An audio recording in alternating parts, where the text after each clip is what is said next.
agradecer la muy gentil invitación de nuestro querido amigo Alejandro Daly para asistir una vez más a la conferencia de LIM. Y también quiero aprovechar de felicitar a LIM en sus 40 años de existencia. Ustedes saben que se cumplieron los 40 años cuando estábamos en plena pandemia. Entonces esto es una celebración un poco atrasada, 2 años. Y tenemos, creo que son 3 de los aniversario 42, 40 asambleas, ahí estamos. Y tenemos 3 aquí de los originales, don Alejandro Daly, don Patricio Hidalgo, que está por acá en la platea, y también tenemos a don Álvaro de la Fuente de la USB, que son los 3 que empezaron esta asociación, así que felicitaciones para ellos. Bien, yéndome al tema, la verdad que hablar de situación del mercado mundial de trigo es un tema tremendamente amplio. Lo podemos abordar de distintas formas: oferta y demanda, clima, factores exógenos como es la guerra, fondos de inversión, situación económica, valor del dólar, tasa de interés, posible recesión, sequía, etcétera, etcétera. Si hiciéramos un análisis completo estaríamos aquí un par de horas. Por la premura de tiempo me voy a referir a una sección de todos esos factores, que básicamente es oferta y demanda, y enfocado a lo que es la oferta de los mayores exportadores mundiales. Vamos a ver estos temas uno por uno, ¿cierto? Pero antes quisiera partir con una breve reflexión antes de entrar en tema, y la reflexión se refiere a esto. En el mes de noviembre, en este mes, el mundo alcanzó una población mundial de 8.000 millones de habitantes. Y lo interesante es ver que la población mundial crece un 14% aproximadamente en los últimos 11 años. Y si ustedes ven los 5.000 millones que alcanzamos el 87 y los 6.000 millones que alcanzamos el 99, se van a dar cuenta que más o menos estamos adicionando 1.000 millones de habitantes al mundo cada 11 a 12 años. Y eso representa un desafío enorme para todos los que estamos en la industria de alimentos, para seguir produciendo en las cantidades que necesita el mundo para alimentar esta población que está creciendo cada 11 años, 1.000 millones más de habitantes. Y a esto súmenle el tema del riesgo climático, que cada día está más fuerte debido al cambio climático. Por lo tanto, como conclusión final, recién comenzando, esperen que vamos a seguir con enormes volatilidades en los precios, debido a que necesitamos seguir produciendo bajo condiciones cada día más extremas en términos de clima. Así que volatilidad de los mercados va a permanecer.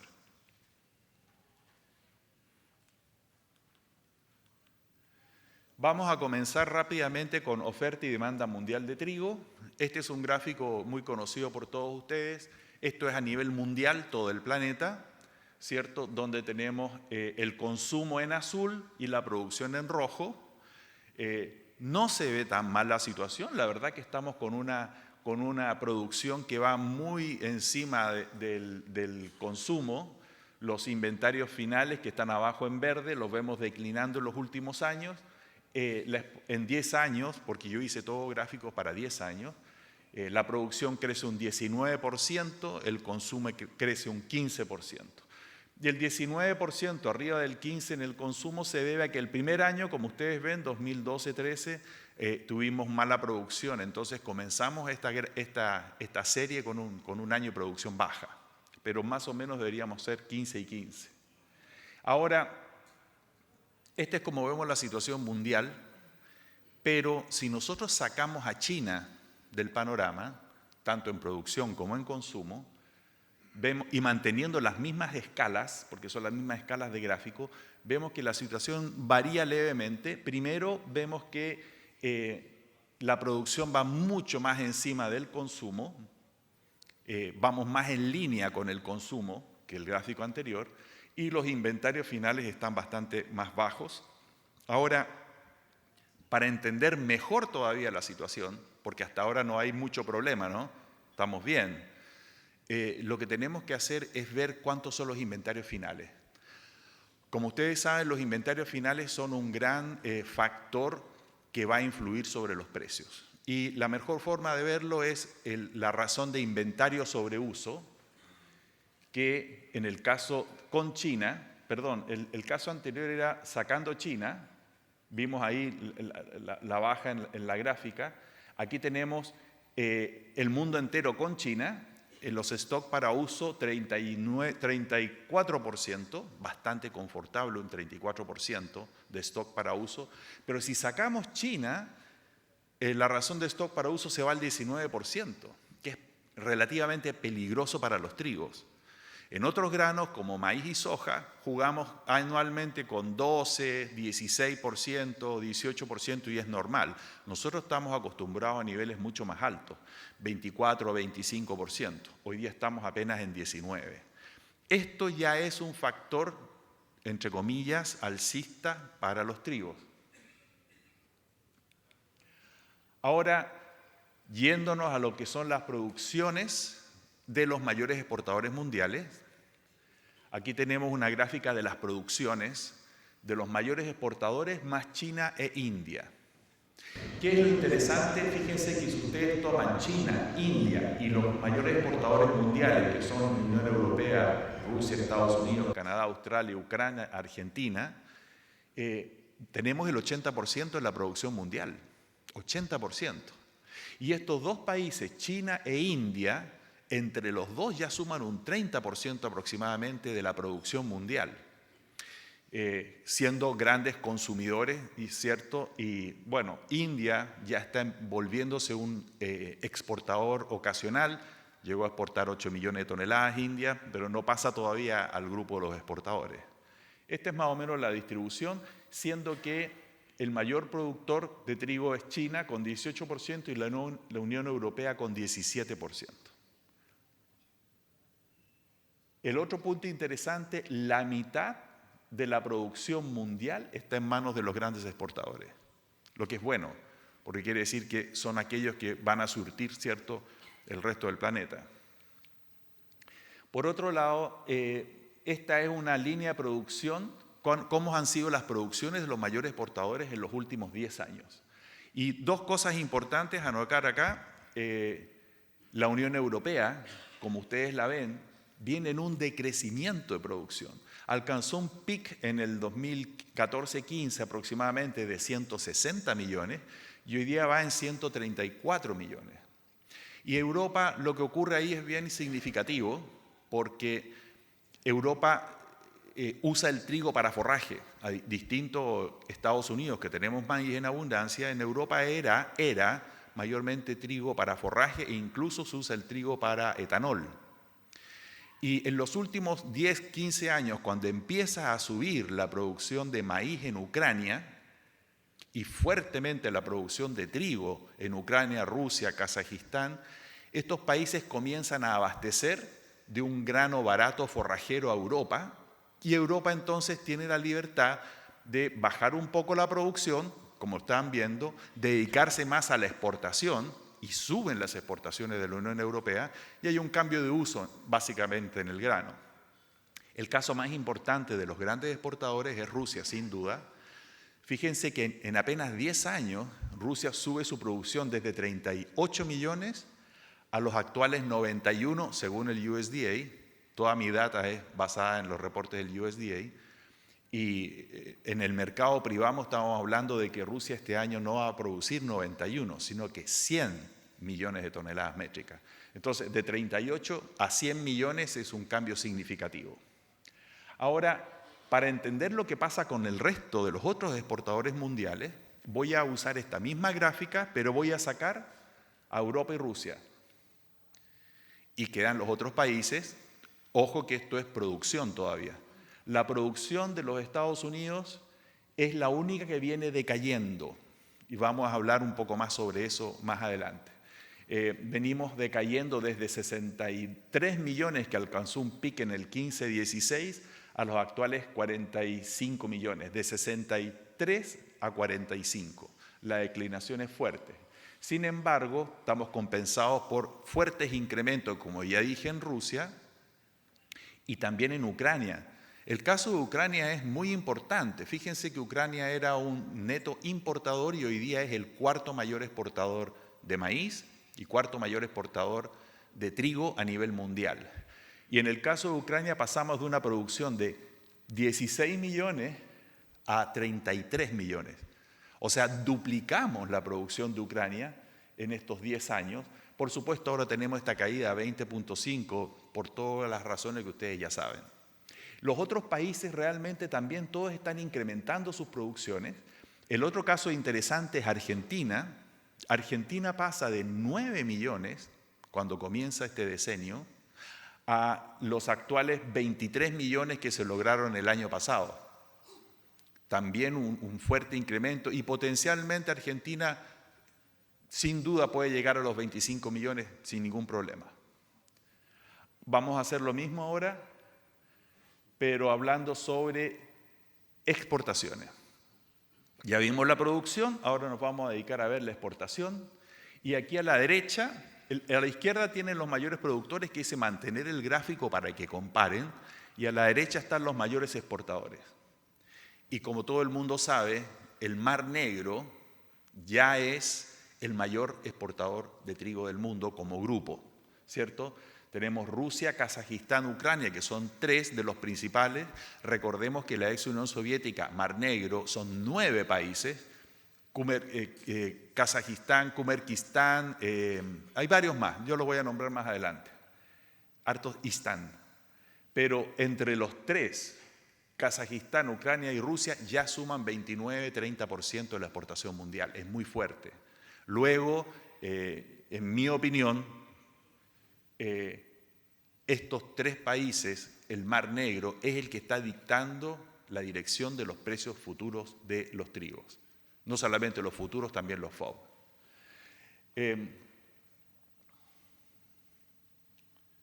La siguiente gráfica nos muestra las exportaciones de cada uno de estos países en el periodo de 10 años. Y claramente, Mar Negro, que aquí lo estoy sumando, Rusia, Ucrania y Kazajistán, vienen subiendo desde 25 millones 10 años atrás de exportación. De 25 nos vamos a 62 millones. O sea, casi estamos triplicando las exportaciones de Mar Negro. Vemos incrementos importantes en Argentina, por ejemplo, por supuesto. La verdad que vemos incrementos en todos los países excepto Estados Unidos. Yo diría que Estados Unidos es el único que ha ido declinando, pero lo simpático es que la declinación en la producción, en la exportación de Estados Unidos no es tan fuerte como la declinación en producción.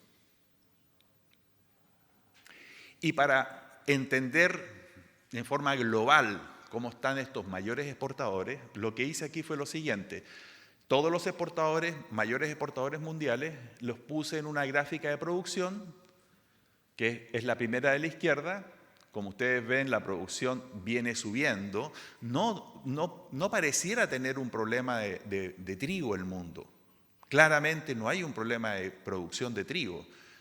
El problema básicamente por ahora es dónde está ubicado el trigo, cómo lo vamos a mover, pero trigo hay. La exportación también viene subiendo, si ustedes ven, la gráfica del medio es muy parecida a la gráfica de producción, pero donde sí tenemos un problema es en los ending stocks de estos mayores exportadores. Y ahí tenemos una caída violenta de los ending stocks. Claramente el mundo tuvo un retroceso en producción, nos hemos comido inventario los últimos 3 años y esos inventarios fueron sacrificio de los grandes exportadores. Ahora, dentro de esta caída fuerte de los inventarios de los mayores exportadores, la mayor caída sin duda es Estados Unidos.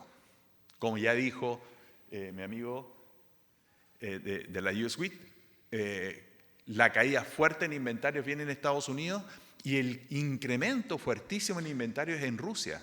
Otro punto importante que la gente quizás no lo ha visto en detalle, los inventarios de Rusia, inventarios finales de este año son de 15.4 millones de toneladas, según el USDA.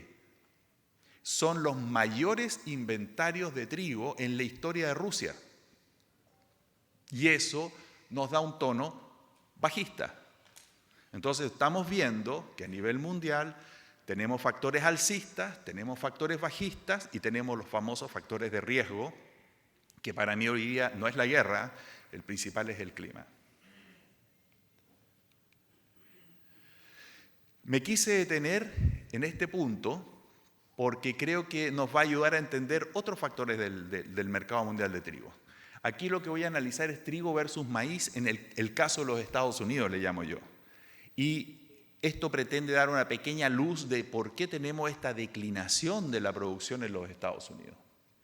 Y la declinación de la producción de Estados Unidos viene por el maíz, punto. Incremento en el precio del maíz y los productores, como decíamos en Argentina, en Canadá, etcétera, van a ir a producir aquel grano que les dé el mayor retorno, sin duda. Y miren ustedes los cambios solamente entre 2006 y 2012. Yo tomo esos años porque son los años donde comienza el auge del etanol en Estados Unidos, 2006, 2012, cuando viene el pic de aumento en el área de producción. Fíjense que entre 2006 y 2012, el área de maíz en los Estados Unidos aumentó en un 24%. Y el área del trigo cayó un 4% en el mismo periodo. El área de soja todavía aumentó apenas un 1%. Si vemos solamente trigo, vemos que el área de producción bajó un 16% y la producción cayó un 21% en los Estados Unidos en el mismo tiempo. Ahora, ¿cuáles son las razones de esta declinación, este cambio? Básicamente, todavía yo me acuerdo que por casualidad me tocó estar en la reunión anual del USDA en Washington, D.C., del año 2006, cuando el gobierno de los Estados Unidos anuncia este cambio en la política de producción de etanol y vienen subsidios, etcétera, y de ahí para adelante empiezan a salir las plantas de etanol en los Estados Unidos salían como callampas por todos lados. Y para que ustedes vean la comparación, en el año 2005, justo antes de esto, teníamos una producción de maíz de 300 millones en los Estados Unidos y 39 millones se dedicaban a etanol, o sea, un 12%. Fast forward hacia adelante al año 2023, la producción de maíz sube de 300 a 365 millones, pero la de etanol sube de 39 millones a 137 millones de toneladas métricas, donde el 37% del maíz de los Estados Unidos hoy día se dedica a etanol. Y eso es lo que nos puso con una menor área en los trigos. Tengo la pequeña esperanza que en algún minuto esto se reverse. Y esta gráfica también es importante porque nos va a ayudar a entender otra gráfica más adelante de trigos. Fíjense que el maíz, si ustedes ven el periodo entre 1986 y 2006, los precios estaban relativamente constantes. Ese spike ahí que ven en el 94 fue por una sequía, un tema climático. Pero los precios se movían en ese periodo entre los $1.70 y $3.15 el precio más alto. Y la media podría ser en $2.25 el bushel. En el año 2006, cuando hacemos el cambio de la política y salen las nuevas plantas de etanol que están demandando maíz, todas las plantas de etanol compraron todo el maíz que había y por supuesto el precio subió y al subir el precio aumenta la producción. Y tenemos los años de aumento de producción entre 2006 y 2014, que fueron cuando saltamos de un precio de $2.20 en promedio a $8 y más el bushel en los Estados Unidos. Este periodo 2006-2014 es el periodo con altísimos precios para fomentar la producción.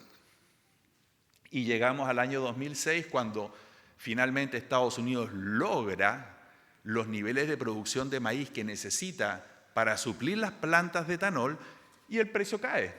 Y entramos en una nueva franja de precios, como ustedes ven ahí, entre $3.15 y $4.50 4,75 aproximadamente, que es como la normalidad, la nueva normalidad. Entonces saltamos de una franja de precio a otra, y eso pasa en todos los granos. Estos cambios de franja de precio, que no es por décadas, sino que son por eventos puntuales como este del etanol. Y bueno, la situación del 2022, ¿para qué le explico? Guerra, problemas de COVID, difícil transporte, etc. Mi confianza en que podríamos volver a ver un repunte de la producción de trigo en los Estados Unidos es gracias a lo que está haciendo California. Ustedes saben que California es el mayor estado en términos de PIB, de Producto Interno Bruto estatal en los Estados Unidos. Es la mayor subnación en el mundo, o sea que si California fuera un país, creo que sería el 6º país más grande del mundo en su potencial de población. La población de California son 40 millones aproximadamente, que representan el 12% del total de los Estados Unidos.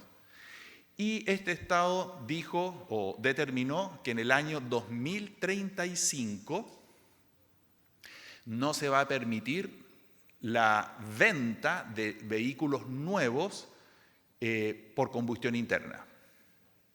Tendrán que ser eléctricos, hidrógeno, alguna cosa, pero no pueden ser combustión interna. Y esto también está ocurriendo en varios países en Europa, como ustedes saben. En los Estados Unidos yo espero que otros estados posiblemente sigan el ejemplo de California, principalmente estados del sur, porque ustedes saben, los motores eléctricos en clima frío no funcionan muy bien, pero los estados del sur podría así funcionar. Y esto está trayendo otras consecuencias bien interesantes. En Estados Unidos nosotros hablamos de los 5 super majors. No sé si han escuchado el término de 5 super majors, que son básicamente las 5 mayores empresas explotadoras de petróleo de los Estados Unidos. Estas empresas están viendo esta situación y lo que está pasando es que están disminuyendo, bajando la prospección de nuevos pozos petroleros y están bajando la inversión en nuevas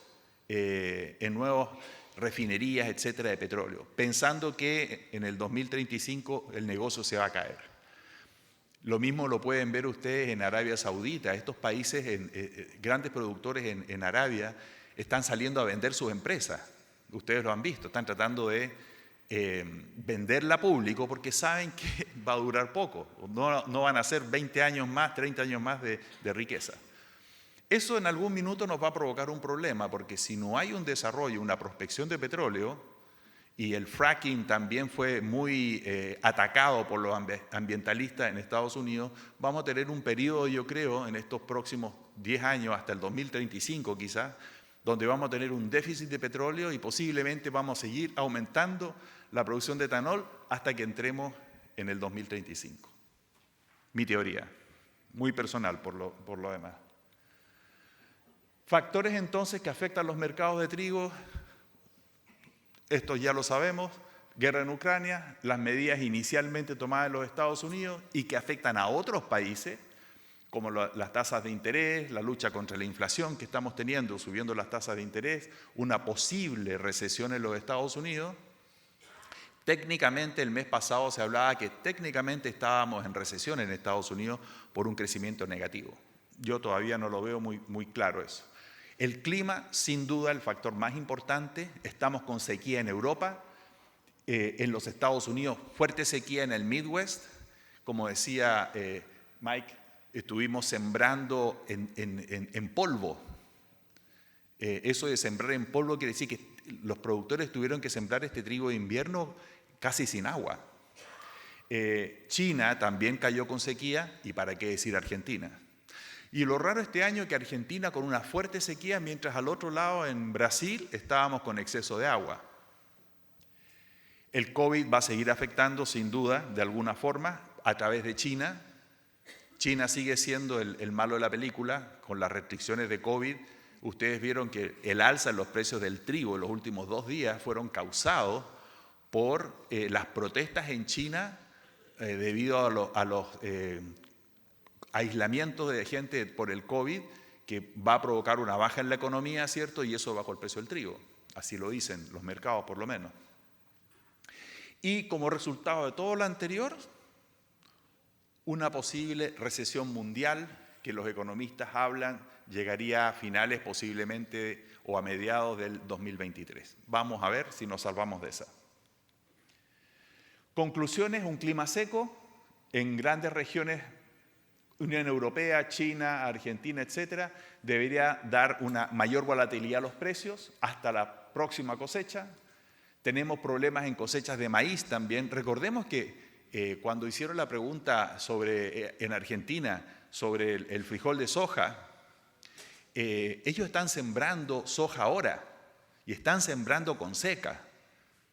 Entonces, sí, la soja requiere menor agua, como decía muy bien Diego, pero hay que sembrarla con un poco de humedad en el suelo y no hay humedad. Entonces tenemos un peligro de que no logremos sembrar todo el maíz y la soja en Argentina y en otras regiones del mundo, aquí en los Estados Unidos también, allá en los Estados Unidos.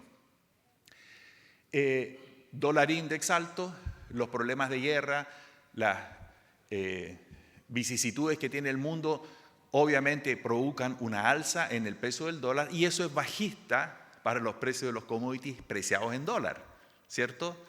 Porque si las bolsas de Chicago, Kansas, Minneapolis están en dólar y el dólar sube de precio, el trigo europeo, el trigo ruso, el argentino se hacen más baratos relativamente y eso provoca también, el dólar nos ayuda cuando sube a frenar un poquitito las alzas. Creo que la volatilidad de los mercados va a continuar el próximo año, principalmente por clima, además por el tema de la guerra, por los fondos de inversión que dan vuelta a los mercados de un día para otro según su conveniencia, no necesariamente por razones lógicas, por lo tanto hay que estar atentos a los fondos. Y el otro punto más importante, que voy a volver sobre él, es una agresiva vuelta de los trigos rusos a los mercados mundiales. Rusia no puede dejar de exportar trigo. Voy a dar una mini mirada a lo que es trigo Rusia y Ucrania, muy rapidito porque por tiempo no da. Esta es la zona de producción que, ¿cómo se llama el francés? Hoy día en la mañana se me olvidó el nombre de él. Él decía que quería mostrarnos el mapa, ¿se acuerdan? Ahí, esa es la zona. Rusia, Georgia, ahí están los otros nombres que no me acordaba, Azerbaiyán, Armenia, Turkmenistán, Kazajistán, toda esta es la zona de influencia, ahí está Mar Negro, ¿cierto? Y lo que estamos viendo hoy día es una producción que solamente si consideramos Rusia y Ucrania este año 2022-23 representan 53 millones de producción, el 25.4% del total mundial, de exportación hablo. Y ojo que esta exportación, este 25.4 incluye una Ucrania muy disminuida respecto a años anteriores. Estamos hablando de Ucrania con una exportación de apenas 11 millones de toneladas métricas, cuando en años pasados tuvimos 18, casi 19 y 17 millones, o sea, 19, 17 y caemos a 11. Entonces, el próximo año con un clima normal deberíamos volver a ver a Ucrania volviendo al mercado mundial con más fuerza. ¿Y qué es lo importante ahora? Que Rusia tiene potencialmente 100 millones de toneladas. Y ese es un tremendo desafío para Rusia, porque Rusia, según lo que yo he leído, no tiene capacidad de almacenaje para guardar 100 millones de toneladas. De hecho, me acuerdo que yo le escribí a mis clientes, y ustedes recordarán, cuando estábamos a 3 días de que expirara el acuerdo de exportación de Ucrania, cuando Rusia decía que iba a cortar, que ya no lo iba a renovar y que no iba a poder salir grano de Ucrania, yo comentaba, no creo que eso pase, porque si no, vienen represalias de Occidente que no dejen exportar el trigo ruso y ahí nos quedamos con 100 millones adentro. Y efectivamente, antes de que expirara, ampliaron el acuerdo y se sigue exportando desde Ucrania. Entonces, conclusión de todo lo que les he comentado, cómo todo esto está influyendo en los mercados FOB de los trigos y cómo está influyendo en los mercados de futuros. Y para ejemplificarlo en un muy corto periodo de tiempo, lo que hice fue esto. Esto son las distintas cotizaciones en distintas fechas, desde el 6 de mayo del 2022 hasta el 21 de noviembre, las cotizaciones de los trigos argentinos 11,5 proteína, el Harred Winter de 11, el ruso de 12,5 y el canadiense Queers de 13% de proteína, pero cotizaciones para embarque diciembre 2022. O sea, bien puntual, cómo iban variando los precios para un embarque diciembre durante todo el año. Y miren ustedes lo que pasó. Por ahora, por las razones que Mike explicó también con el Harred Winter, que tenemos una producción muy baja, hoy día el Harred Winter, que está en celeste y de 11% de proteína, es el trigo panadero más caro del mundo. Y por otro lado, el trigo ruso, que está en rojo, es el trigo panadero más barato del mundo. Y la diferencia en precio la vemos entre $100, $3.20 a $4.20, $100. Esto, y entre medio, puse solamente 4 para no manchar, para no perturbar más la gráfica, puse el trigo argentino y el trigo canadiense. Y fíjense que el trigo canadiense ha sido durante todo el año, el Queers de 13 de proteína, uno de los más baratos, inclusive más barato que el trigo argentino. Y hoy día un argentino de 11 de proteína, 11,5, cuesta casi lo mismo que un Queers de 13 de proteína y en distinta base de humedad más encima. Entonces, no hay mucha lógica en esto. Pero mi conclusión es que siendo Rusia, Ucrania, Kazajistán los mayores productores y exportadores, esta baja que estamos viendo en los precios va a afectar al resto del mundo. Principalmente, y el ataque a los precios no viene directamente de Rusia, viene de Europa. ¿Por qué? Porque trigo barato ruso presiona a la baja a todos los europeos. Francia, Inglaterra, Alemania, España, países exportadores, excepto España. España es más bien importador, pero los grandes países exportadores europeos tienen que seguir la tendencia de los trigos rusos. Y sí, ahí tenemos una directa influencia. Cuando caen los precios de los trigos europeos, los trigos americanos también tienen que seguir. Desde ese punto de vista, yo creo que debería haber una baja en futuros, y de hecho la estamos viendo ya. Si ustedes han visto los últimos 10 días, vemos una caída fuerte de los precios de futuro. ¿Qué está haciendo el mercado futuro? Está tratando de más o menos competir con esta oferta tan barata.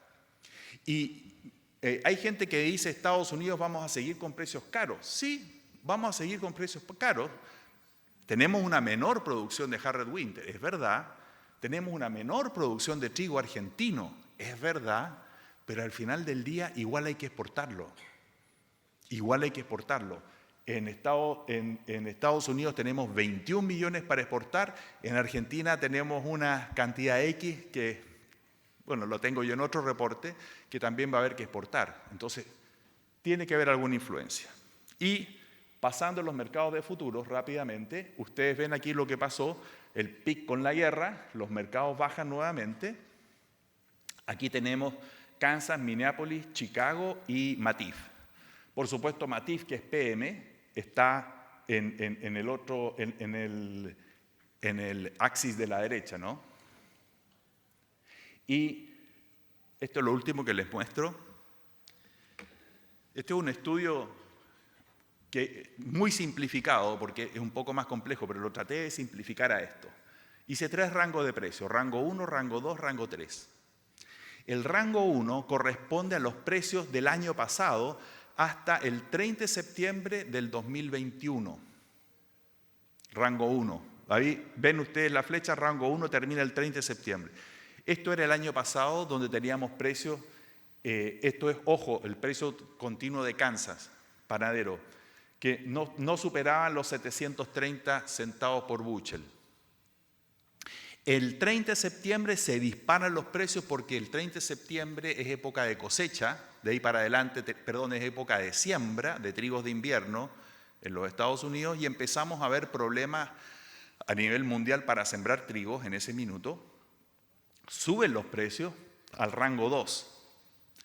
En mi opinión, desde el 30 de septiembre de 2021 y todo el año 2022, debimos habernos movido dentro del rango 2. Debimos, teóricamente, habernos movido en ese rango. ¿Qué pasó? Y era un rango superior al del año pasado, o sea, ya teníamos un alza. Pero ¿qué pasa? El 22 de febrero comienza la guerra en Ucrania y ¡pum! Tenemos este salto, ¿cierto? Producto de la guerra, producto del COVID, etcétera, lo que quieran decir, suben los precios hasta que el mercado comienza a racionalizarse, los fondos de inversión empiezan a hacer dinero y tenemos la caída de los precios a los niveles actuales. Entonces, para mí, este año debió haber sido rango 2. Y ahora la pregunta es, bueno, ¿y cuál es el rango para el año 2023? Yo pienso que más o menos, primero yo pienso que vamos a estar en un rango superior al 1 y al 2, definitivamente. Pero no creo que lleguemos a estar a los niveles altos del rango 3, que llegamos a 14 dólares por bushel, a menos que el clima realmente sea un desastre.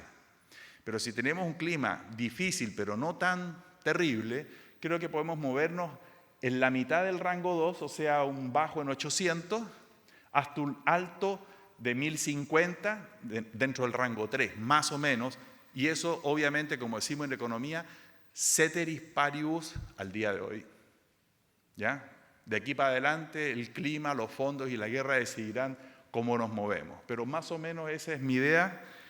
Espero haberles dado una visión relativamente holística de lo que está pasando en los trigos y disculpen no poder entrar en más detalles sobre este hermoso mercado de los trigos. Muchas gracias.